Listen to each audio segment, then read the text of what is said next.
White passenger steals seat from black billionaire girl. Seconds later, the entire plane stands still. The elderly white man's fingers curl around the armrest like talons as he glares at 17-year-old Zara Williams standing in the aisle. "Young lady, I don't care who your father is or how many billions he has.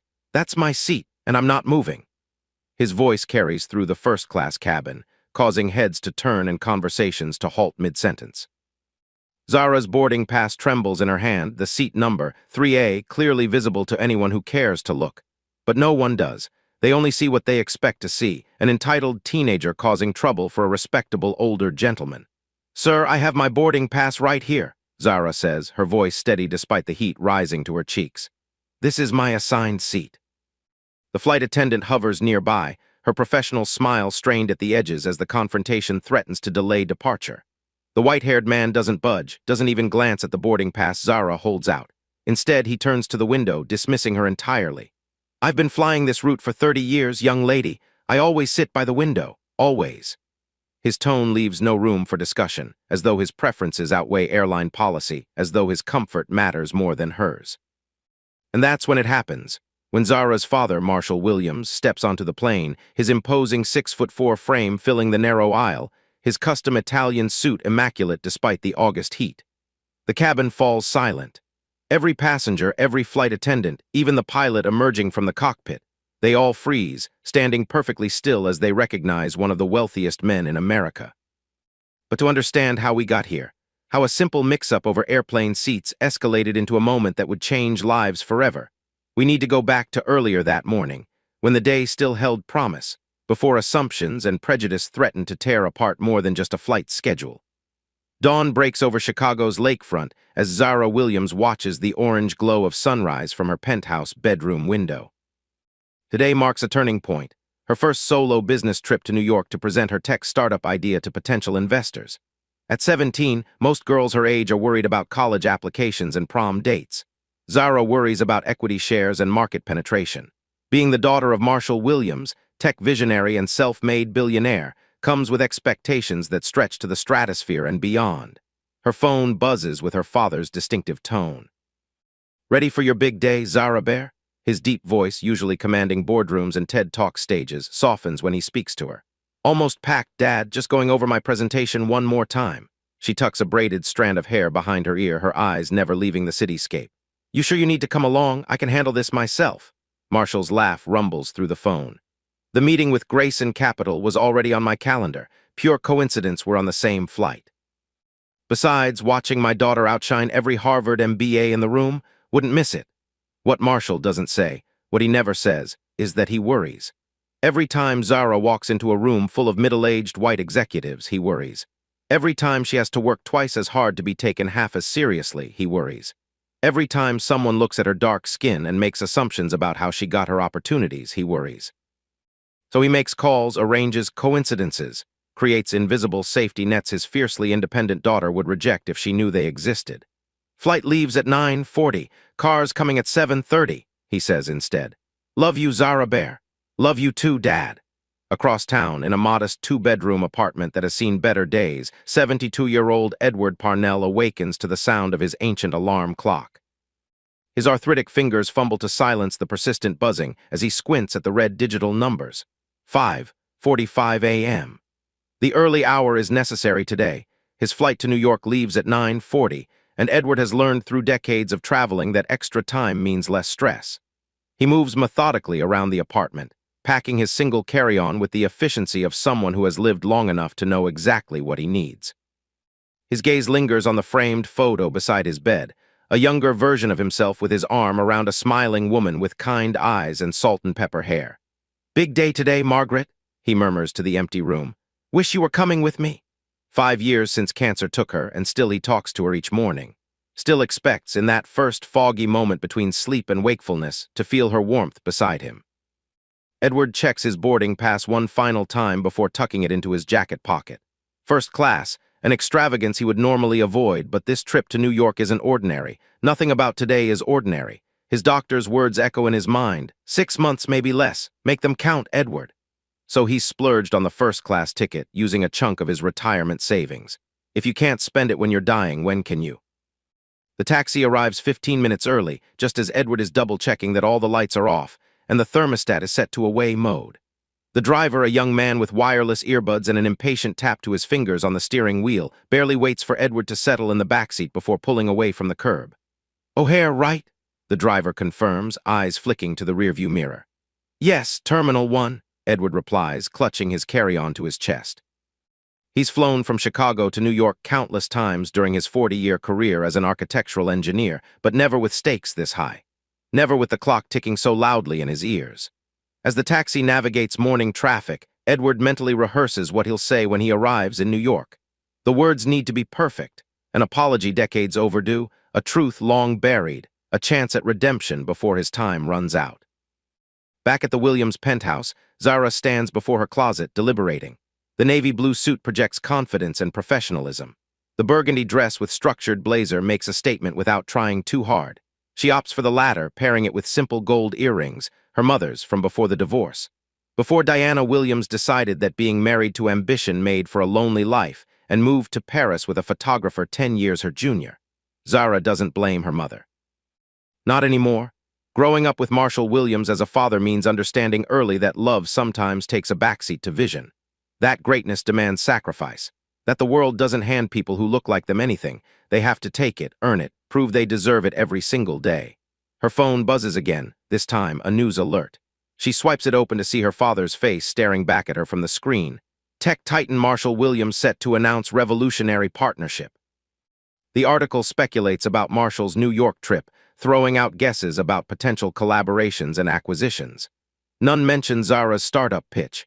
None mention that the real future of Williams' innovations might lie with the second-generation visionary, not the first.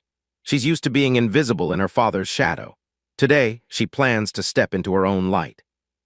At O'Hare, Edward navigates security with the resignation of someone who remembers a time before shoes had to be removed and liquids restricted to tiny bottles. His first-class ticket grants him priority screening, a small mercy for his aching knees. The young TSA agent eyes his paper boarding pass with mild disdain. "You know you can use the app, right? Save some trees." The agent's tone suggests Edward is deliberately choosing to be difficult rather than simply uncomfortable with technology that seems to change every time he masters the previous version. "I prefer paper," Edward replies simply. "Less likely to run out of battery." The agent shrugs and waves him through. The first-class lounge offers a quiet reprieve from the terminal's chaos. Edward settles into a plush chair, declining the offered champagne in favor of plain orange juice. His medication doesn't mix well with alcohol, one of many small pleasures cancer has stolen from him. He unfolds his boarding pass again, confirming his seat assignment, 3A, a window seat. He's always preferred the window, watching the earth fall away during takeoff, seeing cities reduced to miniature models below. There's something about perspective that has always settled his architect's mind, seeing how the parts fit into the whole. Marshall Williams strides through the private entrance of O'Hare, bypassing the main security lines. His head of security, a former Marine named Jackson, walks 2 steps ahead, scanning for potential threats or worse, overeager fans seeking selfies or startup pitches in the terminal. Behind Marshall walks his executive assistant, Caroline, her fingers flying across her tablet as she confirms the day's schedule. "Zara's already through security and heading to the gate," Caroline informs him. "The car service reported they picked her up on time." Marshall nods, relieved. Despite raising her since she was 12 to be independent, capable, and fearless, he still feels that primal parental instinct to protect. Especially on days like today when she's putting herself, her ideas, her vision on the line. "The meeting with Grayson is confirmed for 2 o'clock, Caroline continues. "Their office sent over the revised term sheet this morning. I've forwarded it to your secure email." "And the other matter?" Marshall asks quietly as they approach the expedited security checkpoint. Caroline lowers her voice. "Arranged as requested. Everything will be in place when you arrive." Marshall allows himself a small smile. Surprise birthday parties aren't really Zara's thing. She's too much like him, preferring control over spontaneity, but turning 18 calls for something special. Especially when your birthday falls the day after you pitch your first business idea to a room full of investors. The private celebration he's arranged at Manhattan's most exclusive rooftop restaurant will either be a victory party or a consolation. Either way, his daughter deserves to be celebrated. What Marshall doesn't know, what Edward doesn't know, is that Zara has her own surprise planned. Her seemingly ordinary startup pitch hides a technological breakthrough that will either secure her place as a visionary in her own right or expose a vulnerability that could topple her father's empire. What none of them know is that their carefully laid plans are about to collide in ways none of them could anticipate. At gate B17, Zara settles into a chair, opening her laptop to review her presentation one final time. The boarding area fills slowly with business travelers in various states of caffeine consumption, most staring at screens with the vacant intensity of people who spend too much time in transit. She doesn't notice the elderly man who takes a seat 3 chairs away, doesn't see him wince slightly as he adjusts his position to accommodate the pain radiating from his lower back. Edward, however, notices her immediately. Not because she's Marshall Williams' daughter. He wouldn't recognize the tech mogul if they shared an elevator, but because she reminds him of someone. Something about the determined set of her jaw, the focused intensity in her eyes as she studies her computer screen. She reminds him of Margaret in her younger days, when she was still in architectural school, drafting designs late into the night with that same look of absolute concentration. The resemblance makes his heart ache in a familiar way, like pressing on a bruise to remember it's still there. The gate agent announces pre-boarding for passengers needing assistance, and Edward debates whether his condition qualifies him. Pride wins out over practicality, and he remains seated, waiting for his first-class group to be called. Across the aisle, he notices a commotion as passengers begin pointing phones and whispering. A tall black man in an impeccable suit has entered the boarding area, flanked by what can only be described as entourage. Edward neither knows nor cares who might warrant such attention. Celebrities, politicians, athletes, they all become just another person once the cabin door closes and the plane begins its ascent. 30,000 feet in the air, status matters less than whether the person next to you respects the unspoken rules of armrest territory and minimal conversation. The first-class boarding announcement draws Edward to his feet. He gathers his single carry-on and boarding pass, joining the short line forming at the gate. Behind him, the whispers grow more excited, but his focus remains on the immediate task, finding his seat, stowing his bag, and settling in for the flight that will take him toward a reckoning nearly 40 years delayed. Zara allows the other first-class passengers to board ahead of her, taking these final moments to center herself. Her father taught her this trick, to create a small bubble of calm before entering any high-stakes situation. She closes her laptop, tucks it into her leather messenger bag, and takes 3 deep breaths. Only then does she rise and join the dwindling boarding line, unaware that her carefully constructed plans are already beginning to unravel. On board, Edward finds his way to seat 3A, stowing his carry-on in the overhead bin before easing himself into the spacious window seat. The first-class cabin smells of leather and subtle cleaning products, a vast improvement over the recycled air and cramped conditions of economy that he's endured for most of his traveling life. He allows himself a moment to appreciate this small luxury, one of the last he's likely to enjoy. He's just fastened his seatbelt when he notices the young woman from the gate approaching, her eyes scanning the seat numbers. Something inside him tightens, a premonition, perhaps, or simply the survival instinct of a solo traveler hoping not to be disturbed. She stops at his row, checking her boarding pass before looking directly at him. "Excuse me," she says, her voice polite but firm. "I think you might be in my seat." And that's where we find ourselves again, at the moment when Edward's grip tightens on the armrest, when Zara holds out her boarding pass showing seat 3A, when the first misunderstanding in a day that will be full of them begins to unfold. "Young lady, I don't care who your father is or how many billions he has. That's my seat, and I'm not moving." The words leave Edward's mouth before he fully processes the implication of what he's saying. He doesn't actually know who this young woman is, doesn't recognize her as Zara Williams, daughter of the tech mogul. He's simply responding to the confidence in her stance, the quality of her clothes, the assumption that someone so young traveling in first class must come from money and privilege. Zara blinks, momentarily thrown by the reference to her father. Has this man recognized her? Is this some kind of power play? She straightens her spine, determined not to be intimidated. "I have my boarding pass right here. This is my assigned seat." She keeps her voice level, refusing to escalate the situation. The flight attendant, her name tag reads Vanessa, approaches with the practiced smile of someone who has mediated countless petty airplane disputes. "Is there a problem here?" Vanessa asks, her tone suggesting she very much hopes there isn't. "This gentleman is in my seat," Zara explains, holding out her boarding pass. 3A, Edward doesn't look at the offered boarding pass. "Doesn't need to. I've been flying this route for 30 years, young lady. I always sit by the window, always. It's not entirely true. He hasn't flown to New York in nearly 5 years, but the weight of habit, of routine, feels crushing today. On this day, when everything else in his life has become uncertain, he clings to this small expectation, a window seat, watching the world fall away beneath him. Vanessa looks between them, her smile growing strained. Sir, if I could just see your boarding pass as well, I'm sure we can sort this out quickly. Edward reaches into his jacket pocket, his fingers searching for the paper boarding pass he tucked there earlier. As he does, the cabin air suddenly feels thicker, charged with tension as a hush falls over the first-class section. Zara doesn't need to turn around to know why.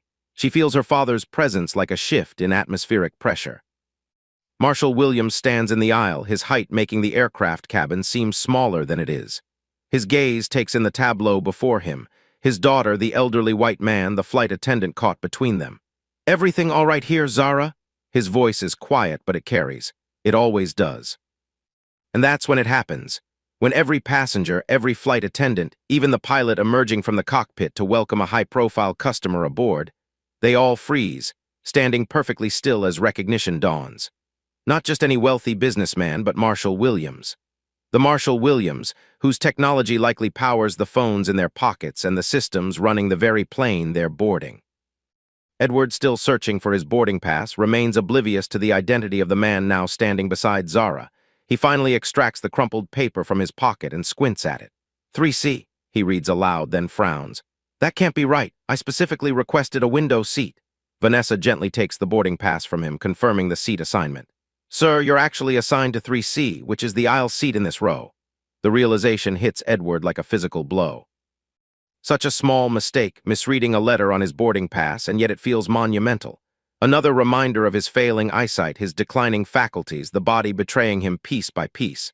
I need the window, he says quietly, an admission rather than a demand. Please, it's important. Something in his tone makes Zara look at him, really look at him for the first time. Beyond the initial impression of a difficult old man, she notices the pallor beneath his weathered complexion, the slight tremor in his hands, the way he seems to fold in on himself even as he attempts to stand his ground. Marshall, ever the strategic thinker, assesses the situation in seconds. Vanessa, what's the seat assignment policy on this flight? The flight attendant straightens, clearly aware of who she's addressing. Passengers are expected to sit in their assigned seats, Mr. Williams, but we do allow seat swaps if both parties agree. Marshall turns to his daughter, one eyebrow raised in silent question. Zara understands immediately what he's doing, giving her the choice, respecting her agency while also watching to see what decision she'll make. It's a test, as so many moments between them are. She looks back at Edward, who now seems smaller somehow, diminished by the error and the attention it has drawn. She thinks about the window seat, how she'd planned to watch Chicago recede behind them, to use those moments of transition to gather her thoughts before the New York meeting. I'm happy to take the aisle, she says finally, surprising herself with the truth of it. You can have the window seat, sir. Edward looks up, genuine surprise crossing his features. Are you certain? Zara nods, sliding her boarding pass back into her bag. Completely certain. The tension in the cabin dissipates like air from a punctured balloon. Conversations resume, the momentary drama concluded with an unexpected act of grace. Marshall gives his daughter a slight nod, approval, pride, acknowledgement of the person she's becoming. Thank you, Edward says softly as Zara takes the seat beside him. More than you know. It's just a seat, she replies with a small shrug, though something tells her it's not to him, not today. As the remaining passengers board, Edward turns toward the window, his reflection ghostly against the tarmac backdrop. What the young woman beside him doesn't understand, couldn't possibly understand, is that this window seat represents his last chance to see certain landmarks from above. The curve of Lake Michigan's shoreline, the patchwork of Midwest farmland, the Hudson River winding through Manhattan like a silver thread. One last time to see the world from this particular vantage point before cancer claims the privilege forever. Marshall settles into his seat across the aisle, close enough to intervene if needed, far enough to give Zara independence. He watches her from the corner of his eye, this extraordinary young woman who somehow emerged from the wreckage of his failed marriage and demanding career. Despite his wealth and influence, despite all he's built and achieved, he knows with absolute certainty that Zara is his greatest accomplishment. As the flight attendants prepare for departure, checking seatbelts and securing overhead bins, none of the three passengers in row 3 realize how profoundly their lives are about to intersect. how a simple seat mix-up is merely the first thread in a complex tapestry of connection that will be woven over the next hour. The aircraft pushes back from the gate, engines humming to life beneath them. Edward presses his palm against the cool window as Chicago's hair recedes behind them. Beside him, Zara reviews her presentation notes on her tablet, occasionally glancing at her father across the aisle, drawing strength from his presence while resenting the need for it. And 30,000 feet above the American heartland, their stories begin to converge in ways none of them could possibly anticipate. 40 minutes into the flight, as the drink service begins in first class, Edward turns from the window to find Zara still immersed in her tablet, her focus unwavering despite the turbulence they'd encountered after takeoff. Something about her concentration reminds him again of Margaret, that same ability to create a bubble of focus amid chaos. "Important presentation?" he asks, immediately regretting the intrusion. Small talk has never been his forte, even before illness made him more acutely aware of wasted words and time. Zara looks up, slightly startled. She'd almost forgotten the man beside her. "Yes, actually, I'm pitching to investors tomorrow." Edward nods, unsure how to continue, but finding himself curious despite his usual disinterest in strangers. "Technology sector?" A small smile plays at the corners of her mouth. "Is it that obvious?" "Chicago to New York, first class, investor meeting. Educated guess." He accepts a glass of water from the flight attendant, declining the offered snack. "Plus, the diagrams on your screen look like some kind of software architecture." Zara angles her tablet slightly away, a protective gesture. "Good eye, it's a privacy-focused social media platform with integrated blockchain verification. Basically, it would make it impossible to create deepfakes or spread misinformation because every piece of content would have a verifiable source." Across the aisle, Marshall pretends to be engrossed in his own work, but his attention is fixed on the unexpected conversation developing beside his daughter. He's used to men, particularly older white men, either dismissing Zara or speaking to her with condescending faux interest. He waits for the familiar pattern to emerge, but Edward surprises him. "Blockchain authentication for social media content? Ambitious. But what happens when the verification system itself is compromised? Every security measure eventually gets hacked." Zara's eyes widen slightly at the astute question.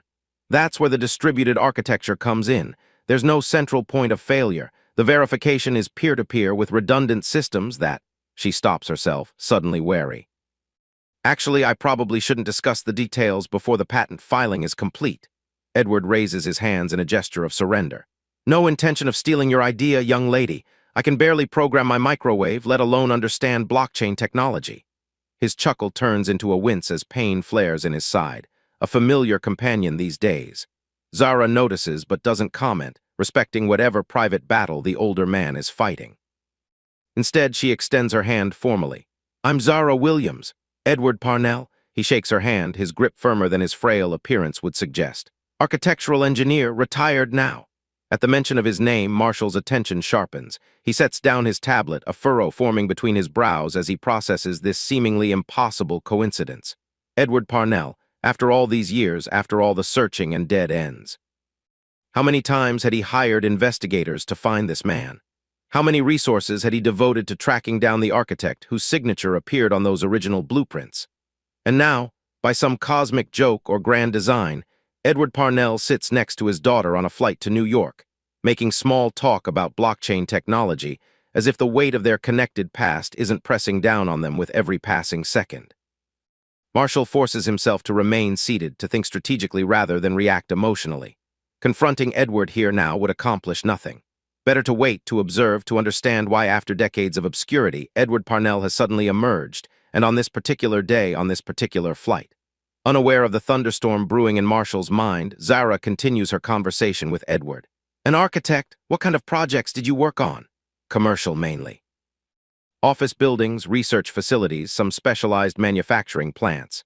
Edward's expression grows distant, remembering. "Nothing particularly famous or noteworthy. I specialized in the technical aspects, making sure visionary designs could actually stand up without collapsing."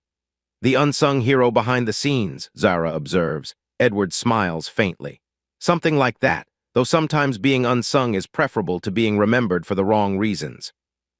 There's a weight to his words that Zara can't quite interpret, a sadness that seems to extend beyond the normal regrets of a long career. Before she can probe further, the captain's voice crackles over the intercom, announcing expected turbulence ahead. The seatbelt sign illuminates with a soft chime. Edward grips the armrest as the first bumps rattle through the cabin, his knuckles whitening.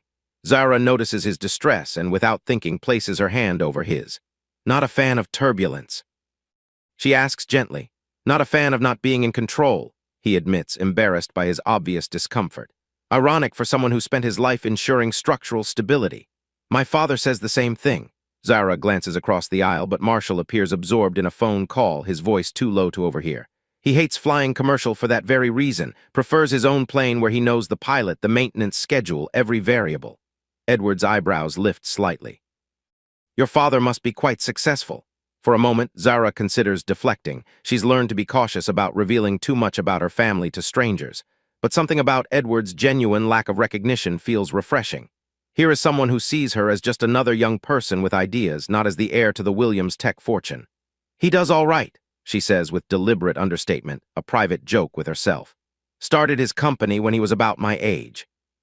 And now you're following in his footsteps, Edward observes. Zara shakes her head more emphatically than she intended. Creating my own path, his shadow is, she searches for the right word. Substantial, Edward nods thoughtfully. The children of successful people often struggle with that, being seen for themselves rather than as extensions of their parents' achievements. Exactly. Zara feels a sudden connection with this stranger, this elderly architect who somehow understands a fundamental truth about her life that even her closest friends often miss. It's like everything I do gets measured against his accomplishments, even when it's in a completely different field. Is it, though? Edward asks. A completely different field? Social media, technology, sounds like you're building on his foundation rather than starting from scratch. The observation stings because of its accuracy. Zara's expression closes slightly.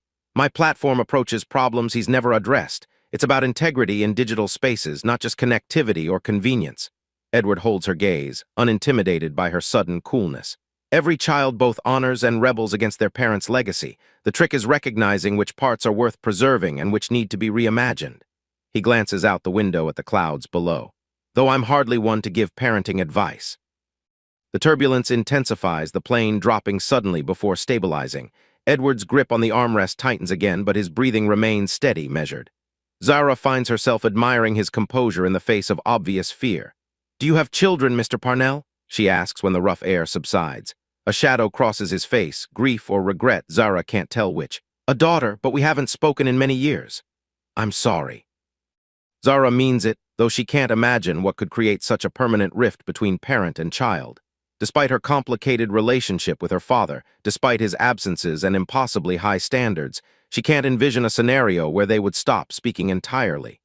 Edward turns back to the window, effectively ending that line of conversation. Tell me more about your blockchain verification system. What makes it different from existing technologies? Zara recognizes the deflection but respects it. She launches into a carefully edited explanation of her platform, omitting the proprietary elements while still conveying the innovative approach. As she speaks, she notices Edward listening with genuine interest, asking informed questions that suggest a greater technical understanding than he initially let on. Across the aisle, Marshall ends his call, his attention fully on the conversation between his daughter and Edward Parnell. His mind races with calculations and scenarios, plans forming and dissolving as he weighs his options. The coincidence is too perfect to be chance. Edward must know who they are, must have orchestrated this meeting for some purpose. And yet, watching them interact, Marshall sees no recognition in Edward's expression when he looks at Zara, no indication that he understands the significance of the young woman sitting beside him. It's possible, just possible, that this truly is a random intersection of lives that have been connected in ways only Marshall fully comprehends. As Zara's explanation of her technology continues, Marshall notices something else, the color gradually draining from Edward's face, the slight tremor in his hands becoming more pronounced. The older man shifts in his seat, a barely suppressed grimace suggesting pain rather than mere discomfort. Excuse me, Edward says suddenly, interrupting Zara mid-sentence. I need to. He fumbles with his seatbelt, fingers struggling with the release mechanism. Zara immediately helps him, concern evident in her expression. Are you all right, Mr. Parnell? Just need the restroom, excuse me. Edward rises unsteadily, using the seats for support as he makes his way toward the first-class lavatory. Marshall watches him go, noting the careful way he moves, the rigidity in his posture suggesting someone fighting to maintain dignity through significant pain. When Edward is out of earshot, Marshall leans across the aisle toward his daughter. Zara, do you know who that is? She looks at her father, surprised by the intensity in his voice. Edward Parnell, he's a retired architectural engineer. Why? Marshall hesitates, decades of suspicion and search warring with the uncertainty of this moment. Before he can decide how much to reveal, the lavatory door opens and Edward emerges, looking alarmingly worse than when he entered. His face has taken on a gray pallor, sweat beading on his forehead, despite the cabin's cool temperature. 3 steps into the aisle, Edward sways dangerously. The flight attendant rushes forward, but she's too far away to catch him as his knees buckle. It's Marshall who moves with unexpected speed, reaching Edward just as he collapses, supporting the older man's weight and guiding him gently to the floor of the aisle. "Medical emergency," Marshall calls out, his voice commanding immediate attention. "We need assistance." The cabin erupts into controlled chaos. Vanessa kneels beside them, her professional training taking over as she assesses Edward's condition. "Sir, can you hear me? Can you tell me what's wrong?" Edward's eyes flutter open, unfocused at first before settling on Marshall's face above him. For a moment, confusion clouds his features. Then, incredibly, recognition dawns. "Williams," he whispers, the name barely audible over the hum of the engines. "Marshall Williams." Marshall freezes, confirmation of his suspicions sending a chill through him despite the press of bodies gathering around them. "You know who I am?" A weak smile touches Edward's lips. "Of course I do. I've been watching your career for 20 years. His voice strengthens slightly, though the effort clearly costs him. "Not exactly how I planned this meeting." "Planned?" Marshall's suspicion deepens. "This wasn't coincidence." "No," Edward winces as pain washes through him. "Not coincidence, necessity." The flight attendant interrupts, her voice pitched with controlled urgency. "Sir, we have a doctor on board. She's coming from coach. Can you tell me your symptoms?" Edward ignores her, his focus entirely on Marshall. "I'm dying. Cancer. Terminal." Each word comes with effort. "Needed to see you. Before." He trails off as another wave of pain hits. Zara pushes through the small crowd that has gathered, kneeling beside her father. "Dad, what's happening? Is he going to be okay?" The confusion on her face mirrors Marshall's own internal turmoil. He looks down at the frail man on the floor, this ghost from his past who has materialized at the most unexpected moment, and feels the carefully constructed narrative of his life beginning to unravel. "I don't know, Zara." It's the truth, both about Edward's medical condition and about what his appearance means for all of them. "I don't know." A middle-aged woman in casual clothes arrives, identifying herself as Dr. Chen. With calm efficiency, she begins examining Edward, asking questions about his medical history, current medications, and the nature of his pain. Edward answers mechanically, his eyes repeatedly drifting back to Marshall and Zara. "Stage 4 pancreatic cancer," he tells the doctor. "Diagnosed 4 months ago. Palliative care only." Dr. Chen's expression remains neutral, but Marshall recognizes the slight shift in her demeanor, the subtle acknowledgement that this is not a crisis that can be fully resolved, only temporarily managed. She reaches into her carry-on bag, producing a stethoscope and blood pressure cuff. "I'd like to check your vitals, Mr. Parnell. This might be related to your condition, or it could be something else entirely." As the doctor works, the pilot's voice comes over the intercom, addressing the situation with practiced calm. "Ladies and gentlemen, we have a medical situation on board. We're assessing whether we need to divert to Cleveland for emergency assistance. Please remain seated with your seatbelts fastened." A murmur of concern ripples through the cabin. Edward shakes his head weakly. "No diversion, please. I need to get to New York today. It's important." Dr. Chen looks skeptical. "Your blood pressure is very low, Mr. Parnell. You're likely experiencing a complication related to your cancer. You need proper medical attention." "I'm dying anyway," Edward says with unexpected bluntness. "A few hours won't make a difference, but reaching New York today might." The doctor looks to Marshall, perhaps recognizing his authority in the situation. "This isn't just about comfort, Mr. Williams. His condition could deteriorate rapidly." Marshall studies Edward's face, seeing determination beneath the pain. Whatever brought this man onto this flight, whatever connection lies between them, it clearly matters deeply to Edward. "If we continue to New York, can you monitor him for the remainder of the flight?" Marshall asks Dr. Chen. "I'll arrange for medical transport to meet us at the gate." She hesitates, clearly weighing her professional obligation against the reality of the situation. "I can do my best." But if his condition worsens significantly, the captain will have no choice but to divert. Edward's hand reaches out, grasping Marshall's wrist with surprising strength. "Thank you," he says softly. "There are things you need to know, things I need to tell you before it's too late." The intensity in his eyes unsettles Marshall. What could this man possibly have to tell him that would warrant such urgency, such determination to reach New York despite his failing health? "Let's get you back to your seat first," Marshall says, deflecting the moment of reckoning. "Dr. Chen, would you be willing to sit nearby for the remainder of the flight?" The doctor nods. "Of course, I'll speak with the flight attendants about rearranging seating." With careful movements, Marshall and Dr. Chen help Edward to his feet. The entire first-class cabin watches in tense silence as they guide him back to row 3. Zara quickly gathers her belongings, offering, "I can move so Dr. Chen can sit with him." "No," Edward says with unexpected firmness. "Please stay. Both of you need to hear this." Zara looks to her father, confusion evident. Marshall gives a slight nod, and she settles back into her seat as Dr. Chen takes the spot across the aisle that Marshall had occupied. The pilot announces that they will continue to New York, arriving in approximately 1 hour.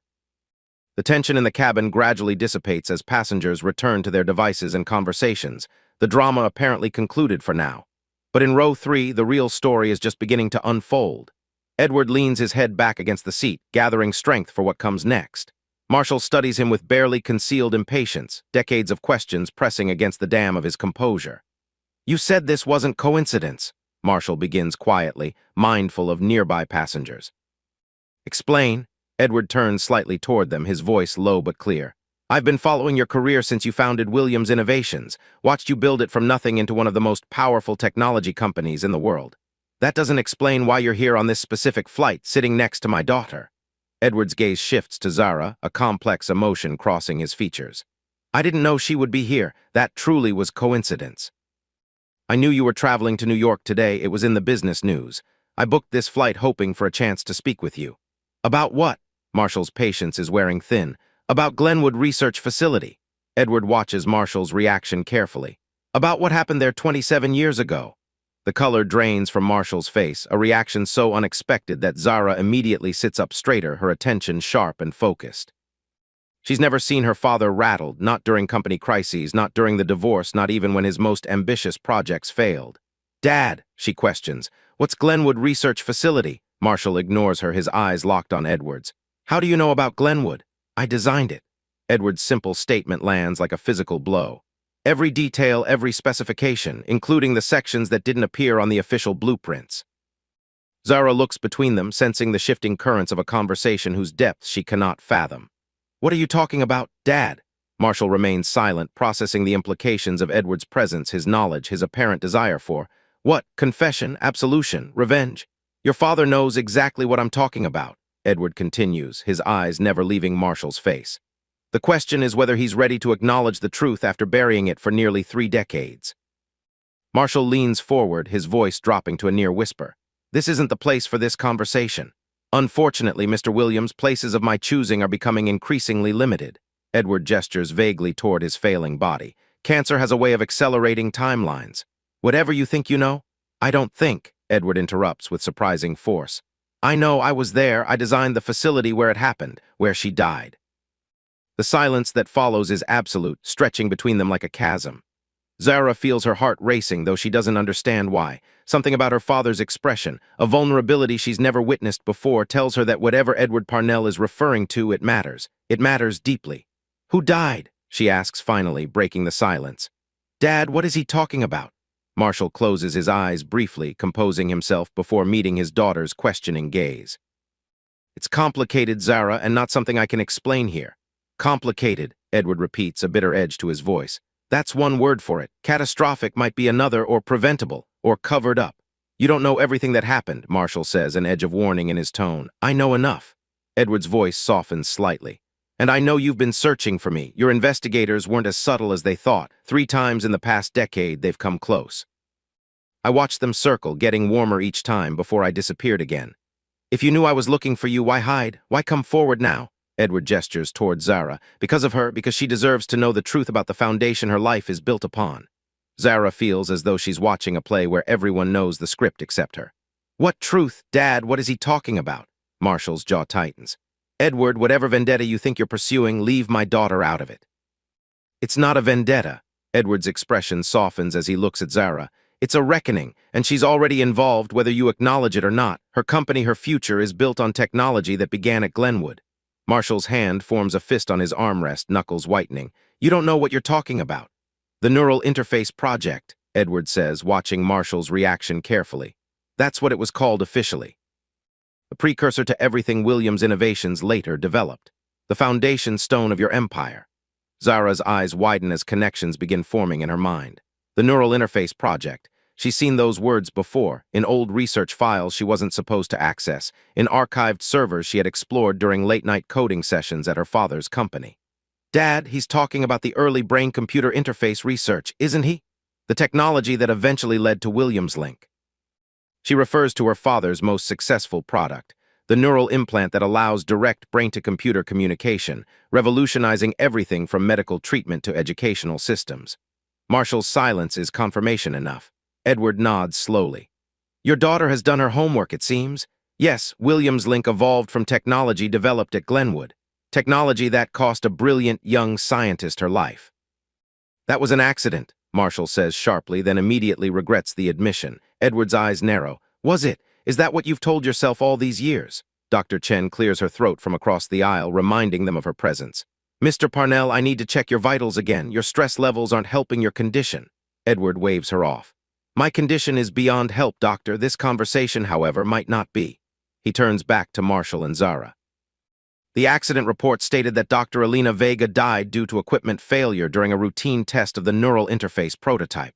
What it didn't mention was why the equipment failed. The name hits Zara like an electric shock. Elena Vega. She's seen that name too in old company archives, always referenced with reverence but few details. A brilliant neuroscientist who had worked with her father in the early days, before Williams' innovations existed. The official investigation cleared everyone of wrongdoing, Marshall insists, though his voice lacks conviction. The official investigation was a whitewash, Edward counters. Funded by the same defense contractors who were bankrolling the research. They had too much invested to let the truth derail the project. Zara interjects, her mind racing to process these revelations. Wait, defense contractors? I thought Glenwood was a medical research facility. Edward gives her a sad smile. That was the public face, yes. The neural interface was marketed as a breakthrough for paralysis patients, a way to reconnect mind and body. And it was that partly, but the Pentagon saw other applications. Soldiers who could control weapons systems with their thoughts, drone operators linked directly to their aircraft, enhanced interrogation techniques. That's not true, Marshall objects, but the protest sounds hollow even to his own ears. Your father knew exactly who was funding the research, and why, Edward continues, his gaze still fixed on Zara. Just as he knew the interface wasn't ready for human testing when Elena volunteered as the first subject. The pieces begin falling into place in Zara's mind. Fragments of information she's gathered over years working in her father's shadow, snippets of conversations that ended abruptly when she entered rooms, redacted sections of research papers she'd studied. Dad. The single word contains a universe of questions. Marshall looks at his daughter, seeing the doubt beginning to form in her eyes. Doubt about him, about their company, about the legacy she's been preparing to inherit. The legacy he's spent decades building, partly to honor Elena's memory, partly to atone for his role in her death. But Zara doesn't know that part yet. Doesn't know how thoroughly her life has been shaped by events that occurred before she was born. It wasn't supposed to happen that way, he says finally, his voice barely audible. We had safeguards, protocols, Elena knew the risks. Did she? Edward challenges. Did she know that you had modified the interface without updating the safety parameters? Did she know that you had bypassed 3 of the emergency shutdown protocols to accelerate the testing schedule? Marshall's head snaps up. How could you possibly know that? Because I saw the modifications when I inspected the facility after the accident, saw how the system had been altered from my original design specifications. Edward's voice grows stronger as he speaks, as though the truth is providing energy his body can no longer generate. I was brought in to assess structural damage after the power surge. What I found instead was evidence of deliberate tampering with safety systems. The revelation hangs in the air between them, terrible in its simplicity. Zara feels her world tilting on its axis, everything she thought she knew about her father, about their company, about her own future suddenly cast into doubt. Why didn't you come forward then? She asks Edward. If what you're saying is true, why stay silent for 27 years? Edward's expression clouds with shame. Because I was a coward, because they paid me to update the facility's design and keep quiet about what I'd seen. Because I had a daughter your age and a mortgage and principles that turned out to be more flexible than I wanted to believe. He looks down at his trembling hands. I took their money and their non-disclosure agreement and told myself I was protecting my family. And by the time I realized what a terrible mistake I'd made, the moment for truth had passed. Williams Innovations was already a growing company, the neural interface technology evolving into commercial applications. Marshall stands abruptly, unable to remain seated under the weight of these accusations. You have no proof of any of this, just the failing memories of a dying man. Edward reaches slowly into his jacket pocket, producing a small flash drive.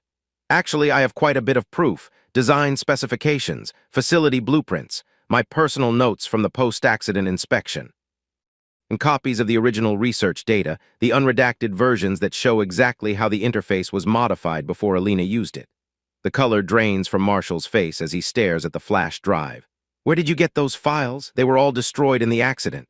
Not all of them. Alina was cautious. She kept backups of her research on a separate system, a system that survived the power surge that killed her. Edward holds the flash drive out toward Zara, not Marshall. Everything you need to understand what really happened at Glenwood is here, including the truth about who Alina Vega really was. Zara reaches for the drive, but Marshall's hand shoots out, intercepting it. No, this isn't how this happens. His voice is strained, desperate. Not like this, not now. Then when? Edward challenges. After I'm dead and can't confirm what those files contain, after your lawyers have had time to prepare counter-narratives and damage control strategies. This has been buried for 27 years, Marshall. It's time for the truth. Zara stares at her father, seeing him as though for the first time, not as the tech visionary whose shadow has defined her life, but as a man with secrets, with regrets, with a past more complicated than she ever imagined. Dad, if there's something I should know, I want to hear it from you. Her voice is steady, though her heart hammers in her chest.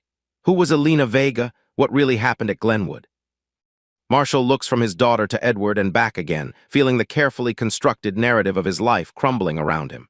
For decades, he's controlled every variable, anticipated every threat, navigated every challenge to his company and reputation. But he never prepared for this moment, confronting his greatest mistake, his deepest regret with his daughter as witness. Alina was brilliant, he begins finally, the words coming slowly at first. A neuroscientist decades ahead of her peers, we were partners in the research, equals in every way. He pauses, memories washing over him. We were also in love. Zara's eyes widen slightly. Her father has never spoken of any relationship before her mother, never even hinted at a past love. The neural interface was Alina's design primarily. I handled the computing side, she managed the neuroscience. We believed we were creating something revolutionary, technology that would help millions of people with paralysis or neurological disorders. But that's not all it was meant to do, Edward interjects softly. Marshall shakes his head. No, the defense funding came with expectations. Military applications were always part of the research parameters, though not the part Alina cared about. She was focused on the medical potential. What happened the day of the accident? Zara asks, dreading the answer but needing to know. Marshall's gaze turns inward, revisiting a moment he's relived in nightmares for 27 years. We were behind schedule. The Pentagon representatives were pressuring us for results, threatening to pull funding if we didn't demonstrate progress. I made adjustments to the interface, pushing its capabilities beyond what we had fully tested. Without telling Alina, Edward adds. Marshall's silence confirms the accusation. When he speaks again, his voice is hollow with old grief. She volunteered for the first human test, said it should be one of us, that we couldn't ask someone else to take a risk we wouldn't take ourselves. His hands clench into fists. The interface connected successfully at first. Her brain patterns were transmitting to the computer exactly as we'd hypothesized. But then something went wrong. The system started drawing too much power, creating feedback loops we hadn't anticipated. Zara feels sick, imagining the scene, imagining this woman, this brilliant scientist her father had loved, connected to a machine spiraling out of control. I tried to shut it down, Marshall continues, the words tumbling out now as though a dam has broken. But the emergency protocols I'd bypassed. They were the very ones that would have prevented the power surge. By the time we managed to disconnect her, the damage was done. Massive cerebral hemorrhage. She was brain dead before the ambulance arrived. The brutal truth hangs in the air between them. Zara stares at her father, seeing the guilt and grief etched into his features, understanding for the first time the weight he's carried all these years. After the accident, Edward picks up the narrative, there was an investigation, but as I said, it was controlled by the same interests that had funded the research. The official conclusion blamed equipment failure. No one was held responsible.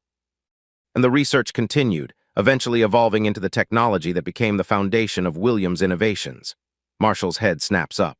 I made sure that technology helped people. Everything we've built, everything we've created, it's all been about fulfilling Alina's vision, about making sure her death wasn't for nothing. A noble rationalization, Edward says, not unkindly, but not the whole truth, is it? What do you mean? Zara asks, sensing there's still more to this story. Edward looks to Marshall. Tell her who Alina Vega really was. Tell her why I'm here on this plane with this particular truth on this particular day. Marshall closes his eyes, the final secret, the one he's protected most fiercely, hovering on the edge of revelation. When he opens them again, he looks directly at his daughter, the child he's raised, the heir to his empire, the future he's tried to secure. Alina was pregnant when she died, he says softly. 3 months pregnant with our child. Zara feels the world tilt beneath her, understanding blooming like a terrible flower. The child you had with her would be about my age now. Marshall nods, unable to speak past the knot in his throat. But I don't understand, Zara continues, confusion clouding her features. What does that have to do with me? I'm Diana's daughter. You and Mom didn't meet until after Glenwood, after Alina. She trails off as she sees the expression on her father's face. The anguish, the guilt, the terrible truth he can no longer hide. No, she whispers, the pieces falling into place with devastating clarity. That's not possible. Edward speaks into the silence, his voice gentle. Alina didn't die immediately, Zara. She was on life support for several months while Marshall fought with her family over whether to continue treatment. The doctors had declared her brain dead, but her body was still functioning. Still supporting the pregnancy. Marshall picks up the narrative, his voice raw. Her parents wanted to terminate life support immediately. They blamed me rightly for what had happened. But I couldn't let go, couldn't accept that both Alina and our child were gone. I filed for legal guardianship of the fetus, argued that as the father I had rights to make medical decisions. A landmark case at the time, Edward adds, though kept largely out of the media through aggressive legal maneuvering. The court granted my petition, Marshall continues. Alina remained on life support until you were viable, 7 months pregnant, an emergency C-section, and then they let her go. Zara feels as though she's falling, untethered from everything she thought she knew about herself, her family, her identity. My mother, Diana, was never your biological mother, Marshall confirms gently. She knew the truth when we met, when we married. She agreed to raise you as her own, to keep the truth about your origins private, to protect you from the media, from the complications of your birth, from the knowledge of how your biological mother died. Because of you, Zara whispers, the accusation slipping out before she can stop it. She died because of your mistakes. Marshall flinches as though struck. Yes, because of my ambition, my recklessness, my need to push boundaries without fully considering the consequences. And you never told me. The betrayal cuts deeper than Zara could have imagined. My entire life, everything I thought I knew about myself, it's all been a lie. Not a lie, Marshall argues, desperation edging his voice. An omission to protect you, to give you a normal life, not one defined by tragedy. A normal life? Zara's laugh holds no humor. Being the daughter of Marshall Williams has never been normal. And now I find out I'm actually the daughter of a woman who died because of a technological disaster, a disaster caused by the man who raised me. She turns to Edward. Why are you telling me this now? What do you want? Edward's expression softens with compassion. I'm not here to destroy your life, Zara, or your father's company. I'm here because I'm dying and I couldn't take this knowledge to my grave. Because you deserve to know who you are, where you came from. Because Alina Vega was a remarkable woman whose memory deserves better than corporate sanitization and convenient forgetting. He reaches again for the flash drive that Marshall still holds. Those files contain everything. Alina's research, her personal journals, photographs, videos of her presenting her work. She was brilliant, passionate, visionary in ways that went beyond technology. You should know her, even if only through what she left behind. Marshall looks down at the small device in his hand, this tiny repository of a past he spent decades trying to simultaneously honor and escape. With visible reluctance, he passes it to Zara, who takes it as though it might burn her. There's something else you should know, Edward says, his voice growing weaker as the emotional toll of the confrontation saps his remaining strength. The technology you're developing, your social media platform with blockchain verification, Alina theorized something similar in her later research. She called it truth anchoring, a way to permanently connect digital information to its source, making manipulation or distortion impossible. Zara stares at him, this unexpected connection to her biological mother sending shock waves through her already reeling sense of self. How do you know about my platform? I never explained the verification system in detail. Edward smiles faintly. I recognize the architecture on your screen. It's remarkably similar to diagrams in Alina's journals. You think like her, approach problems the same way. I suspected the connection from the moment you started explaining your work. He glances at Marshall. Your father must have noticed it too over the years, the intellectual resemblance.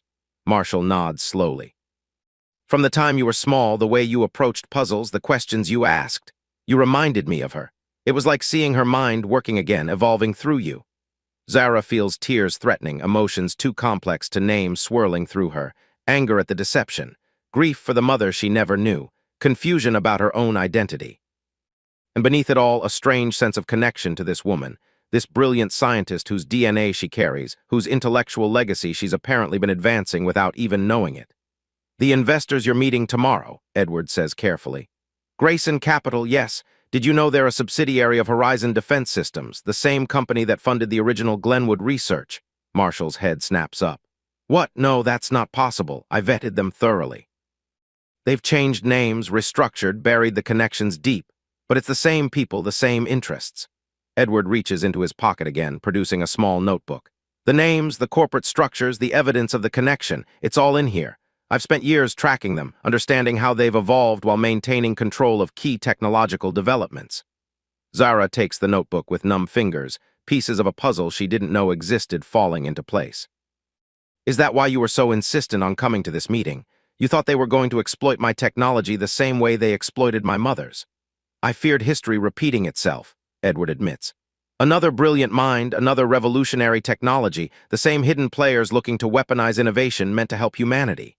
Marshall takes the notebook from Zara, flipping through pages of meticulous notes, diagrams of corporate structures, names and dates and connections. His face darkens as he recognizes patterns, confirms suspicions, understands the trap they've been walking toward unknowingly.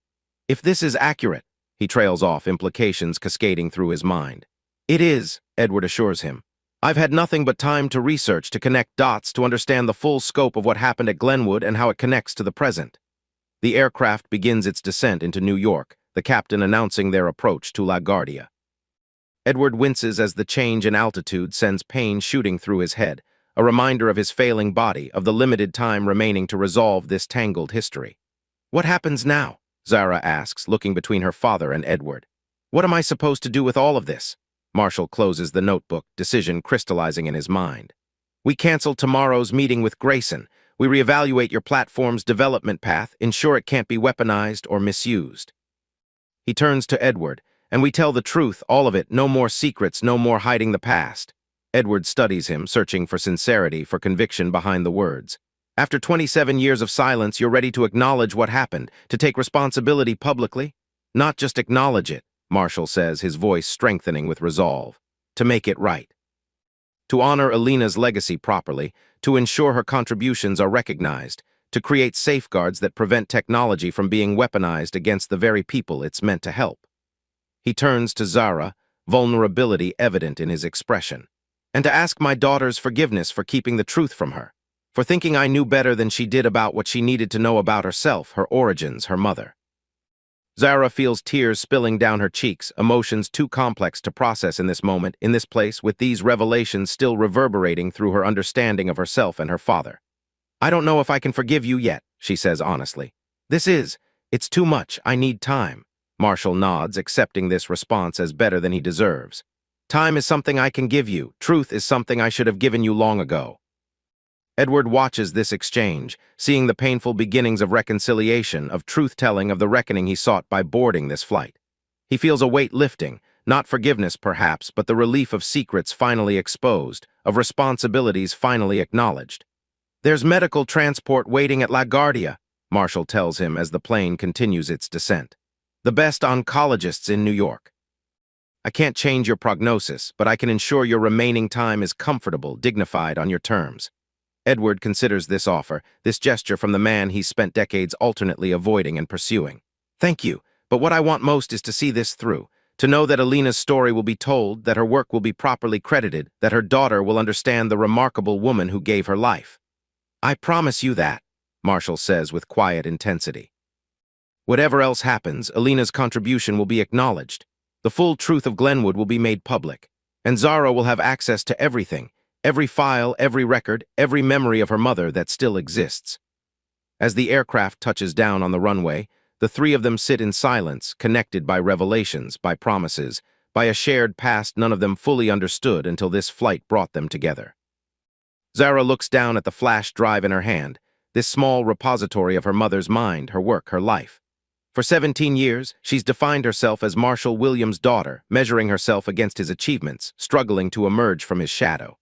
Now she must integrate a new identity, daughter of Elena Vega, brilliant neuroscientist whose work was cut short but whose legacy continues through her child. The seatbelt sign dings off. Around them, passengers gather belongings, unaware of the life-altering conversation that has transpired in row 3. Dr. Chen checks Edward's vital signs one final time, confirming he's stable enough to disembark. "What will you do now?"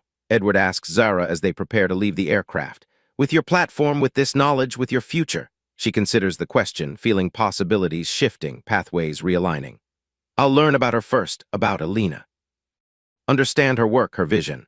Then I'll make sure my technology fulfills the potential she saw, protects the values she believed in." She glances at her father. "And I'll decide what kind of relationship I want with Williams' innovations going forward." Marshall absorbs this, understanding the implicit message, that his daughter is recalibrating her connection not just to him personally, but to the company he built, to the legacy he intended her to inherit. "Whatever you decide," he tells her, "I'll support it. No pressure, no expectations. Your path is yours to determine. It always has been, even when I failed to recognize that." As they exit the plane, Zara walks slightly ahead, creating space to process the seismic revelations that have transformed her understanding of herself in the span of a single flight. Marshall helps Edward navigate the jetway, supporting the older man's increasingly unsteady steps. "Why now?" Marshall asks quietly the question that has lingered beneath their entire interaction. "After all these years, why come forward just at this moment?" Edward glances ahead at Zara, then back at Marshall. "Because I saw her picture in a tech magazine last month. The next generation of innovation," the article called her, her smile.